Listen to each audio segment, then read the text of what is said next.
Hello student, मैं doctor Bharat Kumar और हम लोग पढ़ रहे हैं मानव भूगोल और हमारा टॉपिक चल रहा है पर्यावरणीय समस्या व समाधान।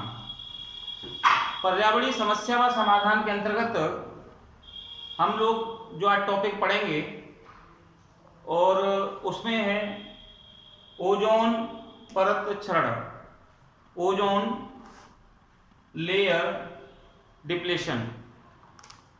जैसा कि आप जानते होंगे कि हमारे वायुमंडल में पृथ्वी के ऊपर कई सारी परतें पाई जाती हैं।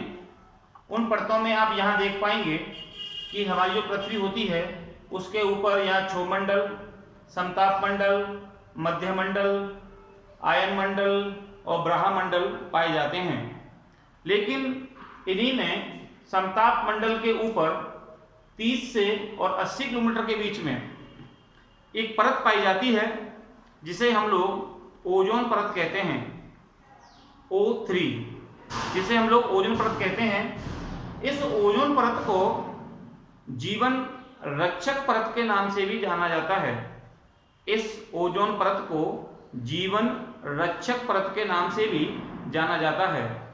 ऐसा माना जाता है कि ये जो हमारी जो परत है ये अधिकांशतः सूर्य के द्वारा आने वाली हानिकारक परावैंगनी या अल्ट्रावायलेट जो किरणें आती हैं उनको सोख लेती है या परावर्तित यानी कि रिफ्लेक्ट कर देती है। तो इसलिए ये जो हानिकारक किरणें होती हैं वे धरातल तक नहीं आ पाती हैं। तो ये जो हमारी जो परत है, ओजोन परत है, जो सत्तामंडल के ऊपर पाई जाती है, यह रक्षा कवच के रूप में जानी जाती है।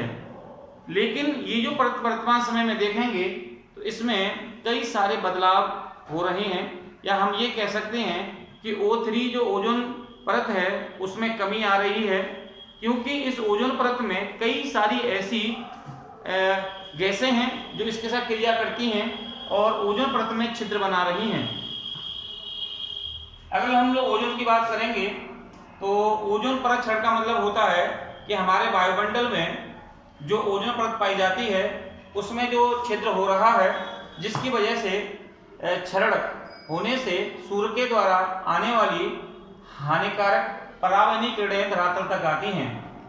ओजोन को O3 से संबोधित करते हैं और इस ओजोन परत क्षरण पर जागरूकता फैलाने के लिए अंतरराष्ट्रीय स्तर पर 16 सितंबर प्रत्येक वर्ष 16 सितंबर को अंतर्राष्ट्रीय ओजोन परत दिवस मनाया जाता है।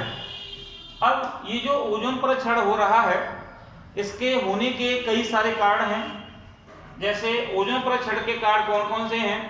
हमारे वायुमंडल में देखेंगे CFC क्लोरोफ्लोरोकार्बन गैस में वृद्धि होना, क्लोरीन में वृद्धि होना, ब्रोमीन में वृद्धि होना, मिथाइल क्लोरोफॉर्म में वृद्धि होना और कार्बन टेट्राक्लोराइड जैसी गैसों में वृद्धि होना मुख्य कारण माना जाता है। ऐसा माना जाता है कि ये जो गैसें आप देख रहे हैं इन गैसों में अधिकांशतः वृद्धि हो रही है और इन गैसों में वृद्धि होने के कारण ही हमारी जो ओजोन परत है वो धीरे धीरे डिप्लेशन या क्षरण हो रही है, जिससे वहाँ छिद्र बन रहा है और सूर्य के द्वारा आने वाली परावैंगनी किरणें धरातल तक सीधे सीधे आ रही हैं। कई बार क्वेश्चन पूछा जाता है कि पृथ्वी के चारों तरफ जो ओजोन परत पाई जाती है उसमें जो छिद्र पाया जाता है वह छिद्र कौन से स्थान पर बना हुआ है? तो इसका सही आंसर है दक्षिणी गोलार्ध में अंटार्कटिका महाद्वीप के ऊपर ये छिद्र बन गया है, जिसकी वजह से वहां पर मुख्य रूप से अल्ट्रावायलेट रेंज धरातल तक आ पा रही हैं। ये भी हो सकता है कि वहां पे तो व्यक्ति रहते नहीं हैं तो वहां पे छिद्र कैसे है? तो मैं आपको बता दूं कि हमारे वायुमंडल में जितनी भी ये गैसें पाई जाती हैं ये सारी की सारी ठंडी क्षेत्रों में क्रिया करती हैं और अंटार्कटिका क्षेत्र एक ठंडा क्षेत्र है, इसलिए वायुमंडल की सारी अधिकांशतः गैसें अंटार्कटिका पर इकट्ठी हो जाती हैं और फिर क्लोरीन, क्लोरोफ्लोरोकार्बन तथा अन्य गैसें मिलकर के ओजोन में क्षरण कर देती हैं। अगर हम लोग देखेंगे CFCl3 क्लोरोफ्लोरोकार्बन और प्लस H यानी होलोन जैसी क्रिया मिलकर के जब दोनों मिल जाती हैं और ओजोन के साथ क्रिया करती हैं तो ये अलग अलग भागों में टूट जाती है। तो इसके कई सारे कारण हो सकते हैं जिसकी वजह से ओजोन परत का क्षरण हो रहा है। अब लोग हम यहाँ बात करेंगे ओजोन परत के प्रभाव के बारे में कि जब ओजोन परत का क्षरण हो जाता है तो पृथ्वी पर, मानव पर या पेड़ पौधों पर क्या प्रभाव पड़ता है। तो यहाँ हम लोग देखेंगे कि जब सूर्य की प्रकाश धरातल तक आता है और अल्ट्रावायलेट रेन धरातल तक पहुँच जाती है तो मानव में अधिकांशतः कैंसर जैसी बीमारियां हो जाती हैं। इसके अलावा मोतियाबिंद जैसी बीमारियां भी लोगों में देखने को मिल रही हैं। वहीं अगर हम लोग जीवों की बात करेंगे तो प्लैंकटन, जो समुद्र में जो प्लैंकटन होता है जो कि मछलियों का भोजन है, वो प्लैंकटन भी धीमे धीमे नष्ट हो रहे हैं। वहीं फसलों की गुणवत्ता में भी कमी आ रही है। इसके अलावा मानव की जो प्रतिरोध क्षमता है वो भी कम होती जा रही है और भूमध्य रेखीय क्षेत्रों में जो तापमान है वो औसत से अधिक बढ़ रहा है। तो ये कई सारे कारण हैं जिसको हम लोग कह सकते हैं कि ओजोन परत के क्षरण से ये बढ़ रहे हैं।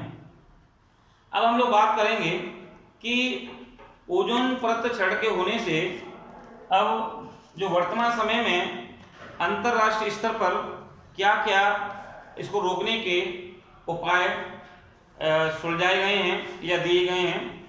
तो सबसे पहले सन 1972 में स्वीडन के स्टॉकहोम में अंतर्राष्ट्रीय स्तर पर एक गोष्ठी हुई थी या कॉन्फ्रेंस हुई थी जहां पर 25 सूत्रीय एक कार्यक्रम बनाया गया, एक घोषणा पत्र तैयार किया गया जिसमें ओजोन परत के होते हुए क्षरण को रोकने के लिए एक एजेंडा तैयार किया गया। इसके अलावा कोकोयोग घोषणा जो कि मैक्सिको के कोकोयाक शहर में बनाया गया वो भी इसी से संबंधित है जो कि 1974 में तैयार किया गया।